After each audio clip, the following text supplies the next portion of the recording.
سن 1187 تھا یروشلم، ایک ایسا شہر جو صدیوں کی جنگوں کے خون میں نہایا ہوا تھا، ایک بار پھر لرز رہا تھا۔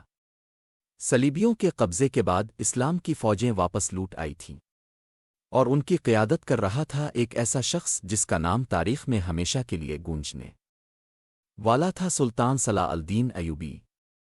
جب آخری جنگ ختم ہوئی تو زمین خاموش تھی، جنگ کی چیخیں مٹ چکی تھیں اور صرف ہوا کے جھونکوں کی آواز باقی تھی۔ دنیا انتقام کی توقع کر رہی تھی، ان مظالم کا بدلہ جو صلیبیوں نے کیے تھے، مگر صلاح الدین دوسرے فاتحوں کی طرح نہیں تھا۔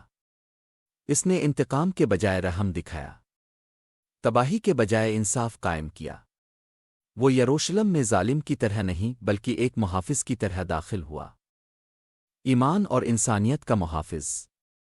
اس نے حکم دیا کہ کوئی چرچ تباہ نہ کیا جائے، کسی شہری کو نقصان نہ پہنچے اور کوئی سپاہی کمزور پر ہاتھ نہ اٹھائے۔ اس نے پیاسوں کو پانی دیا، بے گھر لوگوں کو پناہ دی اور ان لوگوں کو تحفظ دیا جو کبھی اس کے دشمن تھے۔ جب یروشلم کے لوگوں نے یہ منظر دیکھا تو وہ رو پڑے، خوف سے نہیں بلکہ حیرت سے۔ جس فاتح سے وہ ڈرتے تھے وہ ان پر مہربان ہو رہا تھا۔ خاندانوں کو محفوظ نکلنے کی اجازت دی گئی، غریبوں کو ان کے فدیے کے لیے صلاح الدین کے خزانے سے سونا دیا گیا۔